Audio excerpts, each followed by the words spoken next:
prosperous and because prosperous glory above the stars and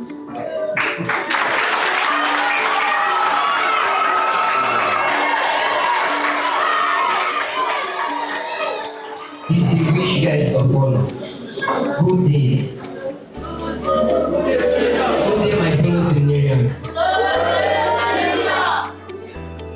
My name is Immaculate.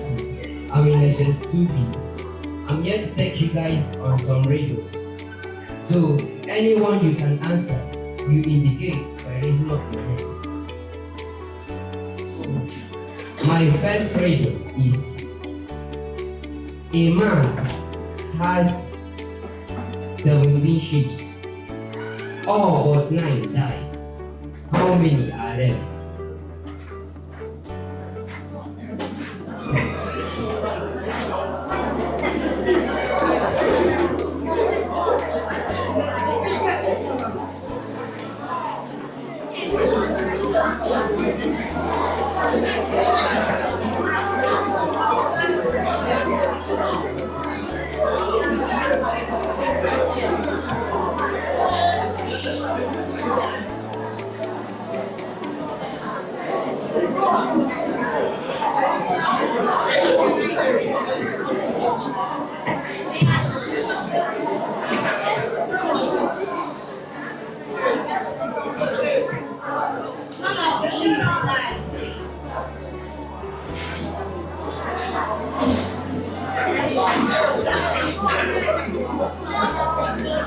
The answer is wrong.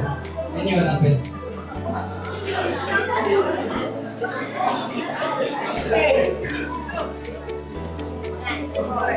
Wrong.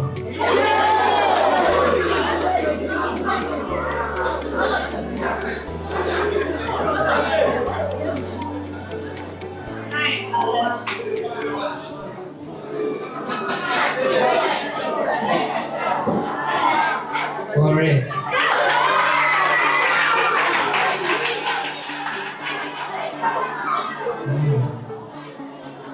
So, the second one is: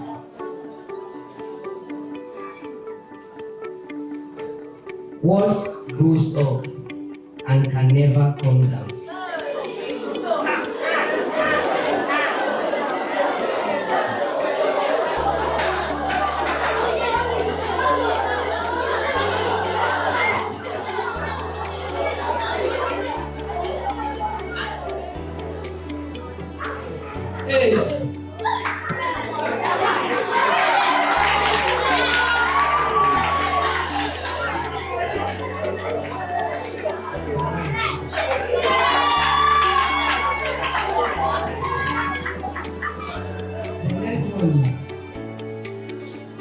You see a boat filled with people, yet there isn't a single person on board. How is this possible?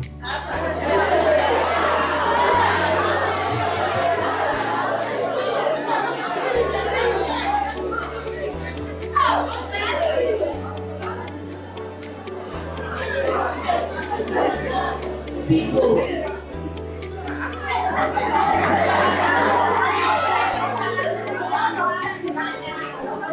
Because the boat is not a boat.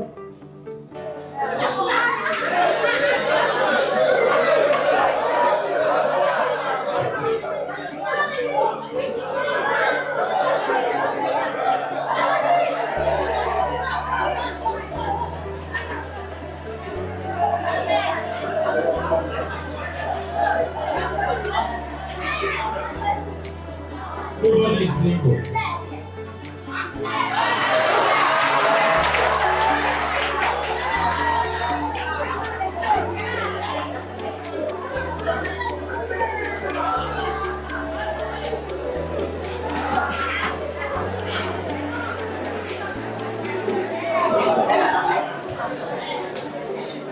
The answer is correct because all the people are married. The next one is: if you have me, you want to share me. If you share me, you no longer have me. What am I?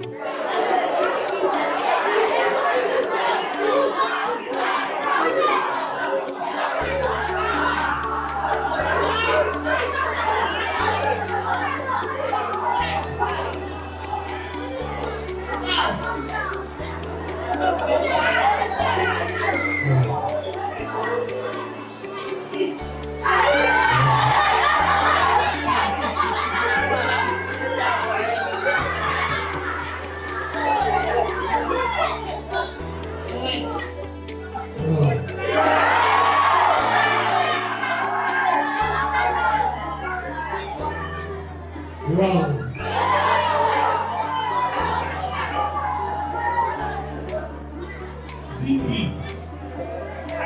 Correct.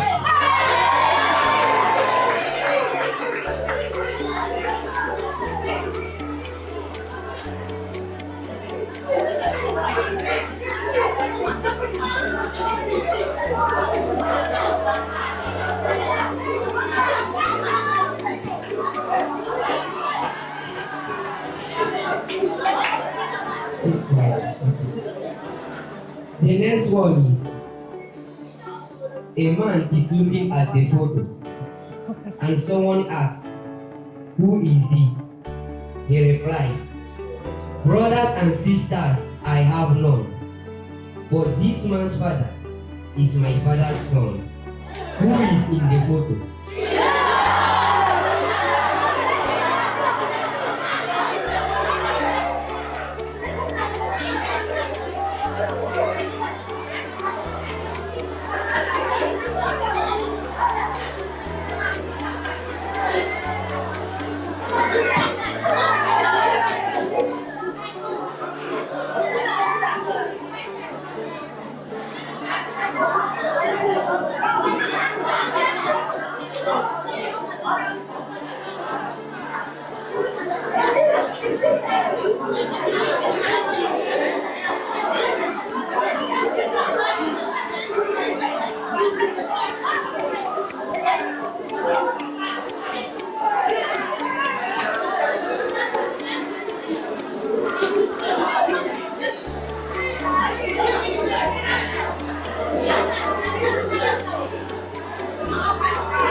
Correct.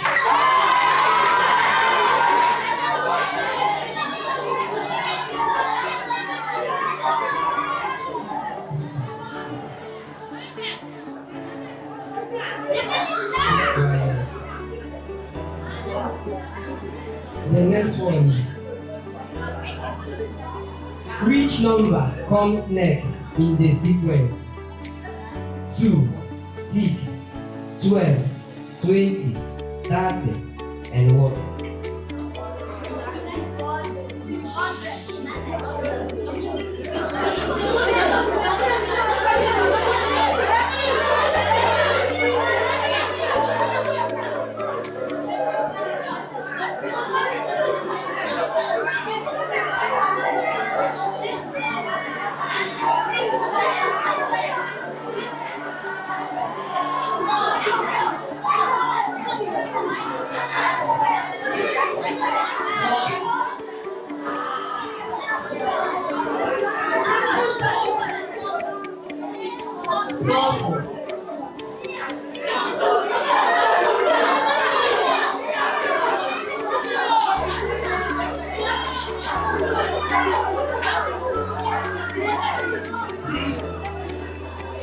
Wrong. 42. Correct.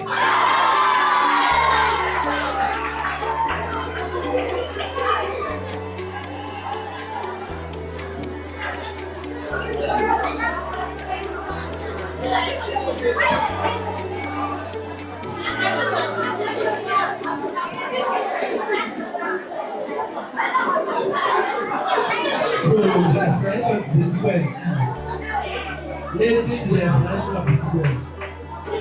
The explanation of the sequence is 2 plus 4 equals to what? 6 plus 6 equals to what? 12 plus 8 equals to what? 20 plus 10 equals to what? 30 plus 12 equals to what? 4, 6, 8, 10, 12. I'm vice although they are absent. My teacher and distinguished guests and my fellow seminarians today. My name is Ahiaeke Francis. I'm in JS 3A. I'm here to present some quotes on integrity and honesty by great scholars. So as Jefferson once said, honesty is the first chapter in the book of wisdom. Edgar J. once said, a lie has speed, but the truth has endurance. Anonymous once said, when you are honest, you feel peace within yourself. Anonymous also once said, honesty saves everyone's time. Mahatma Gandhi once said, truth never damages a cause that is just. Quotes on integrity. C.S. Lewis once said, integrity is doing the right thing, even when no one is watching. John Wooden once said, a character is who you are when no one is looking. Brother Brown once said, integrity is choosing courage over comfort. Oprah Winfrey once said, real integrity is doing the right thing, knowing nobody is going to know whether you did it or not. Proverbs 10 verse 9 states that a person of integrity walks securely. Short quotes for my fellow students. Honesty builds trust. Integrity makes a good name better than it is. Be honest today and be respected tomorrow. Doing right is always right. Thanks.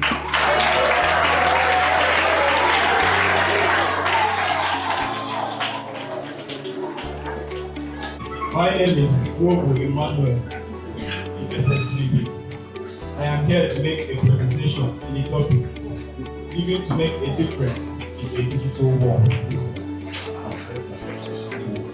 I think myself fortunate to make my presentation to this widely representative audience. I have the pen to speak, living to make a difference in a digital world. The world is swiftly drifting away from the time of analogy we used to know and approaching the internet era. The problems facing the world seems to be reduced due to some tech innovation. Back in the days, the world was faced with so much problem and struggle. But due to the new innovation of technology in our era, these struggles tend to be reduced. They are now easily handled and tackled. Living to make a difference in a digital world is a powerful mindset, especially in the time when technology shapes so much of the things we do, how we connect, work, and even think. It's a blend purpose-driven living and using digital tools to amplify that impact. Now, what does it mean to make a difference in a digital world? One may say it's about creating something new, promoting a cause to a more standardized form, sharing knowledge, and perhaps being good in whatever you do through the use of technology. Human beings live in a world that relies on digital technology. Digital technology has modified all aspects of life by enhancing connectivity, financial inclusion, access to trade and public services. In fact, technology has been a great equalizer. Moving on, technology is changing our brains and bodies, our interpersonal relationship, as well as the way in which we develop and maintain a sense of life. I don't want to waste much of our time, so summary: get acquainted to technology if you haven't, because the world is evolving to a more digitized form. Thank you.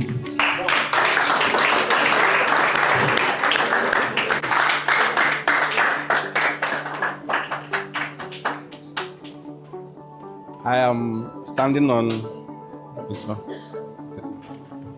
I'm standing on the existing protocol. Thank you, Rector. Thank you, SAS. My dear seminarians, my name is Joseph Madabike, and I'm a software engineer with 15 plus years experience in tech.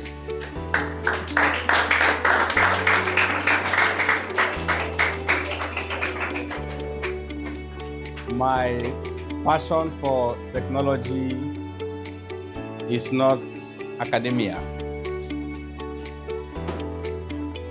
My first degree, I studied civil engineering, and in my second degree, I studied applied biochemistry. But my love for tech had to bring me back, and now I'm practicing what I love doing. Because of what I have seen in the world today and the influence of technology on the youth, that was what gave us the rush to create a company called 5 Stars Digital Media, where we encompass tech and media. Because no matter what we do in tech, without media, we cannot put it out there. Okay. Let me come out. So, today, I am here to talk to everybody about technology. Technology hasn't come to eradicate the way we do things. No. It is here as an enabler. How many of us here have learned using any device, either a laptop, a phone, or a tab? Okay? How many of us here have watched sermon on either a computer or on a television? Have watched preaching, have watched sermon. How many of us have watched mass on TV? Okay. How many of us have seen graphic flyers? Graphic flyers, and it caught our attention, and we had to look to read more. Okay. So, all of that is made possible through technological advancements. And I'm here to tell us today that if you embrace technology, it makes life easier. It makes your work faster, and it makes you more productive. But there is a but. You have to use it well.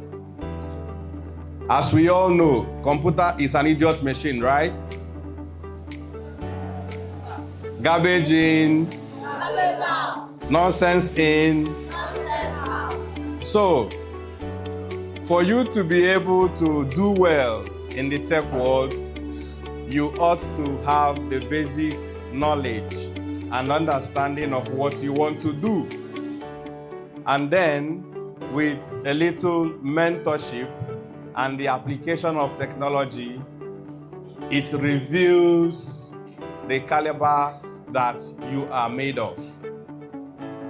Now, because a lot of young persons don't know their left from their right, they make use of technology for the wrong reasons. And that prompted us to say, it will make sense if we actually establish what we call the ICT Clubs in schools, where we educate young people on the use and importance of technology. How many of us would want me to give us an illustration that you can communicate with? Should I? Okay, please help me wipe the board. Let me make a little illustration.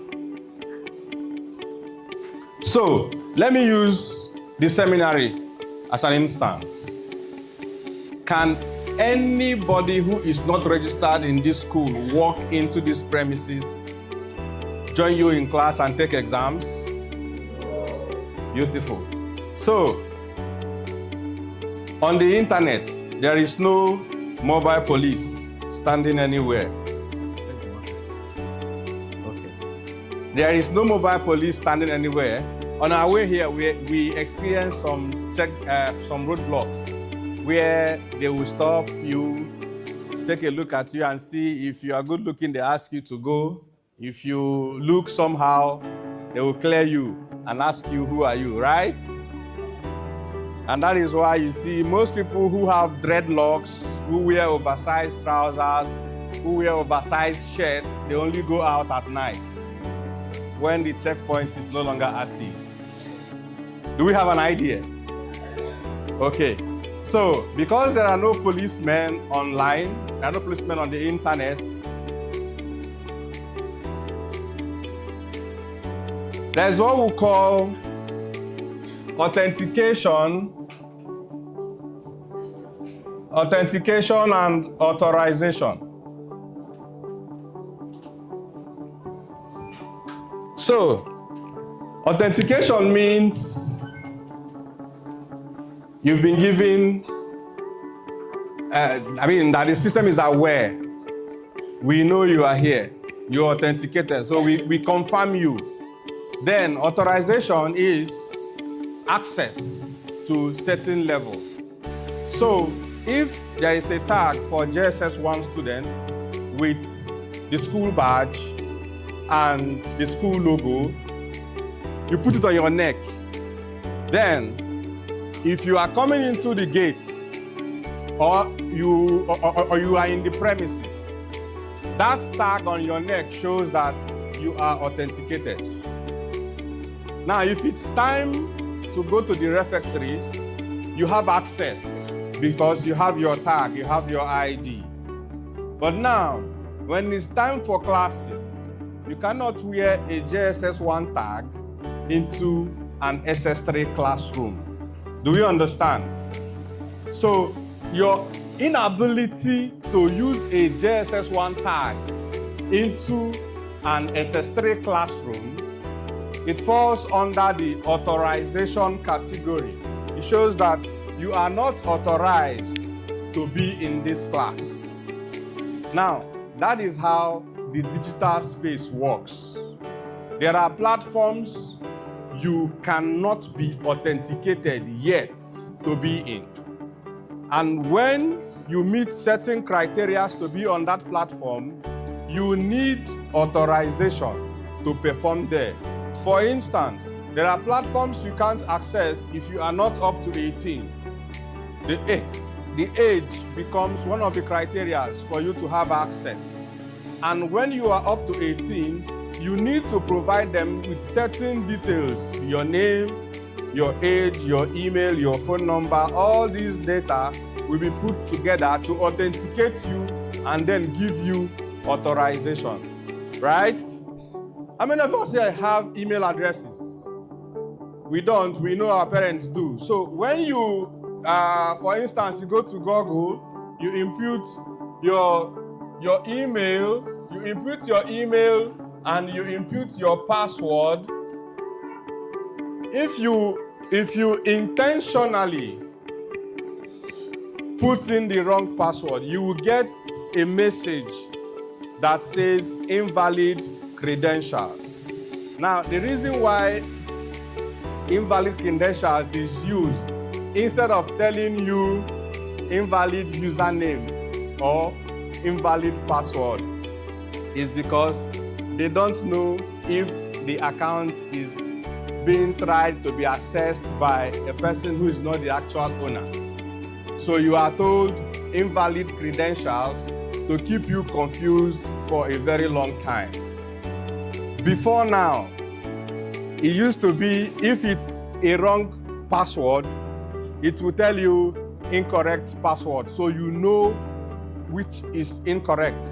If it is the email, it tells you this is the wrong email. But for security reasons, due to one or two cyber security issues, it was best to use a vague response that will make it too hard for anyone who actually doesn't own the account to be able to attempt further. So on the internet, this is just how it works there. But when we want to now apply technology to every other thing that we are doing, we need to first of all understand these basics and how this particular instance here works. So in the ICT Club, we are going to be raising people in front-end development. Front-end are those people who design websites and web applications. Then we're going to also be raising people in back-end development. Back-end development are those who are responsible for creating the logic that enhances authentication and authorization. Sometimes they are the big boys. They are invisible. You can't see them, but they are there. Then we will also raise people in digital marketing, those who would want to create designs, edit videos, create content in order to raise awareness for anything they find meaningful on earth. Then we'll also be creating professional graphic designers, those who can use pictures and images to pass information without saying a word. How many of us have seen graphics that mere looking at it, you already know what it's talking about?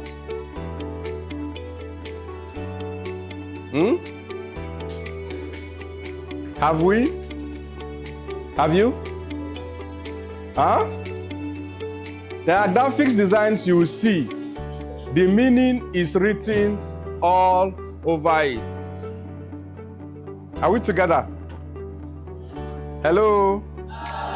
Are we together? Yes, sir. Okay, so you see a graphic design. The first thing you see, maybe you see students with laptops. You already know that this is a tech academy. So for you to be a tech person, you would have to think like the person with the problem. And you make sure that your solution is actually tackling the problem at hand. I've built several solutions, and they are all centered on solving problems within my immediate community. So what am I saying? Embracing technology is not something like you should keep aside, because in this current age and time, without it, you will still be walking like an elephant. But if you embrace technology, it makes everything easier. If I want to learn anything new, it is very easy for me because I understand how it works. If I want to build anything, it's very, very easy. So on this particular note, it's what pushed us, myself and my team, to say we need to start reaching out to young people so that we encourage them to embrace technology and not be and not be like people in 1980 while they are in 2026, right? So, if you are willing to adopt technology in your daily life, in your learning, in your communication, I would want to see your hands up. Your hand up, I mean. Anybody who is not interested is sleeping. So make sure nobody around you is sleeping.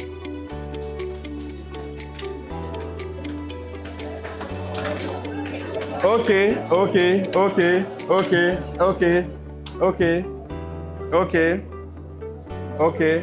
It's a good thing that we are all interested. But you know, you would also need to give it time. And there is nothing that we are going to be learning that will not be monitored. Okay?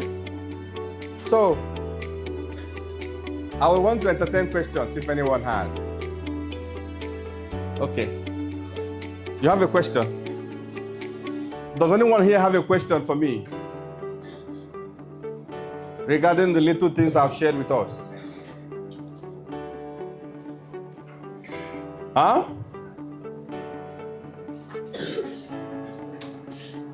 Nobody has a question for me? Any question at all. Even if it is out of the scope of what we've discussed here regarding technology, you can ask.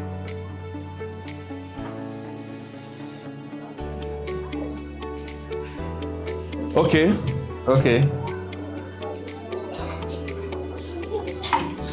How can one create a website?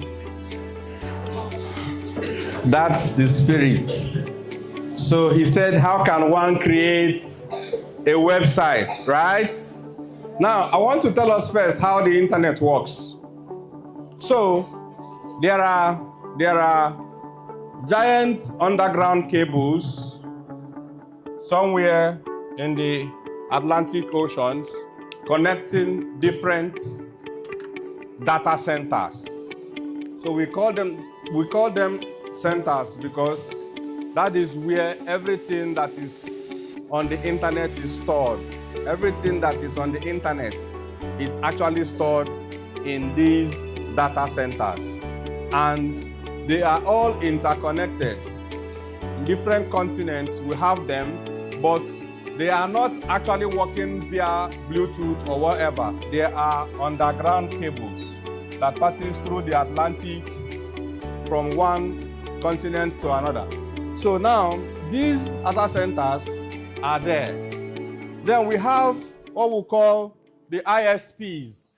The ISPs are your internet service providers. We have the likes of MTN, Glo, Airtel, and the Revive Etisalat. And then we also have other networks like Smile. We have Smile. Smile provides only internet access.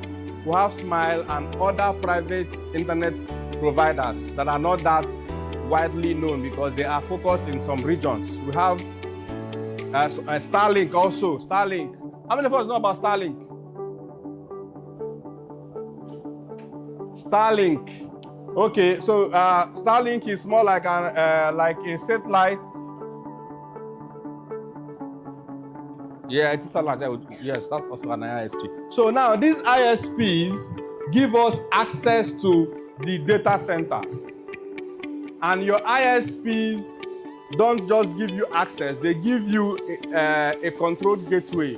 So you need to have their SIM, either a physical SIM or an eSIM. So if it's a physical SIM, then you need to acquire data. Are we together? So when you acquire data, they give you data and then you have access to the internet.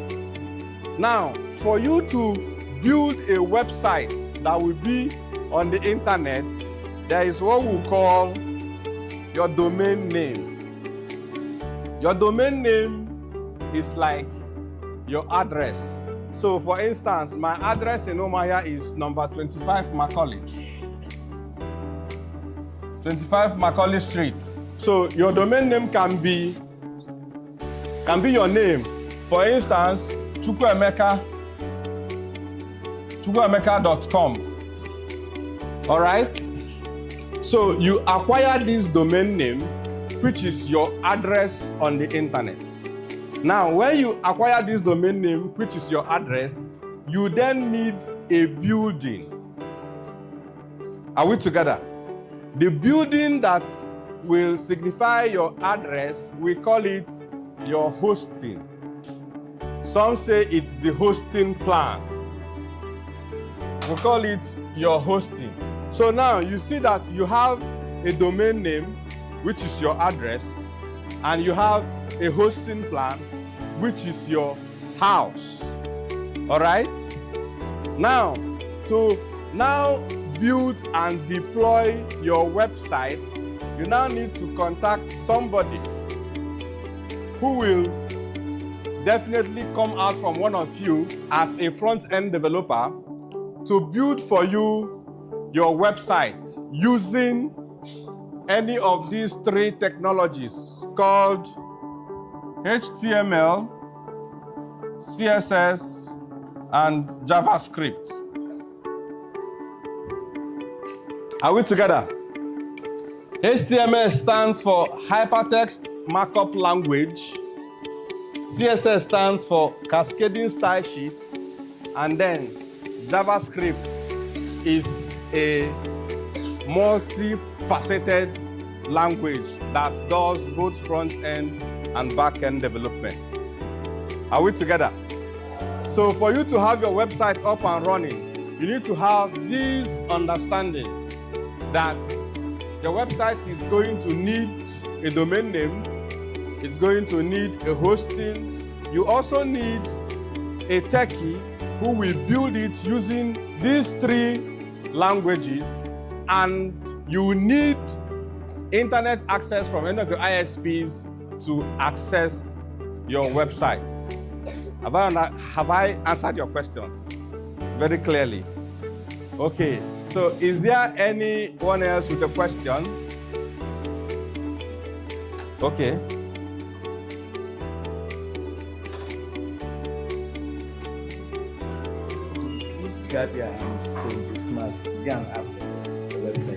Okay, so app or a website. Good. So the difference between an app and a website, you might be mistaking the perception. A mobile app is designed for mobile devices. Then we have a web app. A web app is one which you can access through a browser. You have to go through either Chrome, Opera Mini, Firefox, or Edge, or any browser. Now, because it's a web application, it's something anybody from anywhere can access. If you now want to target more people from wherever they are, you now say, okay, let me add more prestige to what I've built by adding a mobile app, right? But I will advise us, or I want to let us know early, before you consider building a mobile app, you should also ensure that the business in question is scalable. Scalable, I mean, is the business can be able to fend for itself. The business can be able to pay its bills. Because to build a mobile app for iPhones, you spend $100 annually keeping it on the App Store. But for Android, it's free. But it comes with a monthly maintenance, which is not cheap. So most people who you see have mobile apps today are actually in serious business, that they are making profits, and also they have enough hands who will be looking out for the benefits of their business online. Having a mobile app on your phone that you don't trust is not safe, because before you go into mobile app development, you should make sure that your business is credible, that your business has reputation, and that your business is loved. Like the perception is there that you will be considered first. Because mobile apps are the scariest form of technology that you can carry around, that is why you see most Nigerian banks don't provide updates on their mobile app. They build it as it was in 2000. That is how it will always be till 2026, except they decide to upgrade it. And when they upgrade it in-house. They won't give you the opportunity to update it through the App Store, just like WhatsApp, because they are just focusing on a particular people in Nigeria, unlike WhatsApp that is serving all over the world. So they have enough money to spend and give us something that is very, very, very, very interesting to use. Are we together? So the one I built is a web application. You can access it through any browser. And God so kind, if it scales, it becomes a business that can employ tens, thousands of people, then why not? We'll definitely go into mobile app development, and then we ship an app out for it, because by then we know the business is already profitable. But for now, it's a solution that I created. I'm the one maintaining it. It's my bill, but for me, it is still cheaper because I am the one behind it. Okay? I believe I've answered your question. Any other question? You want to ask a question?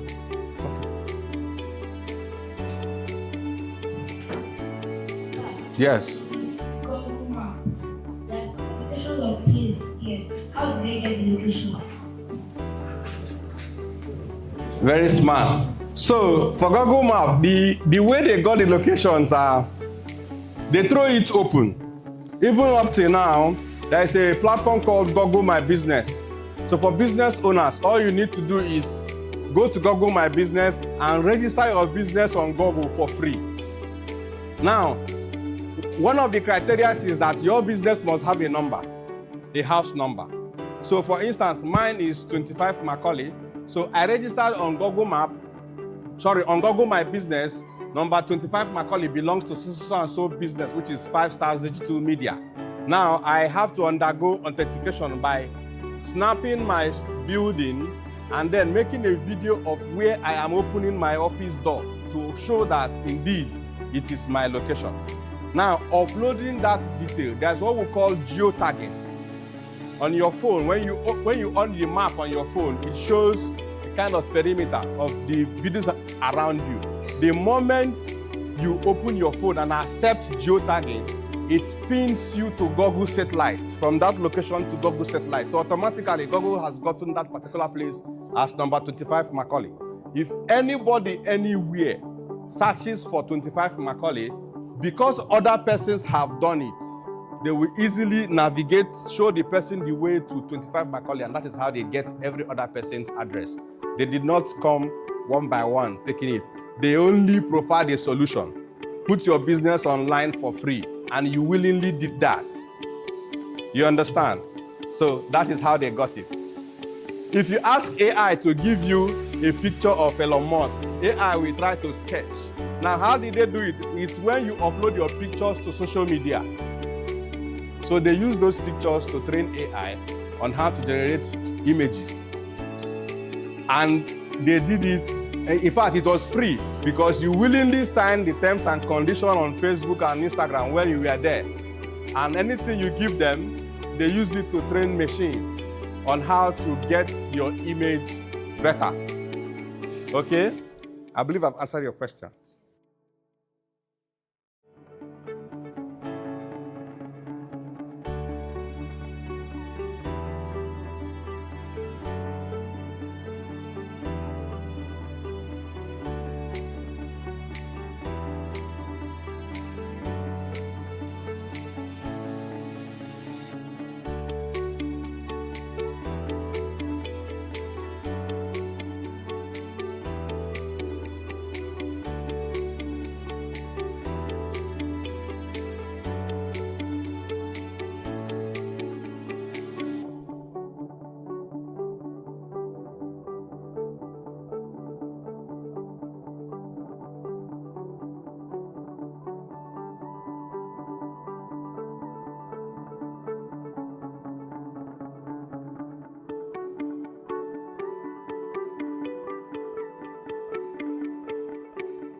you.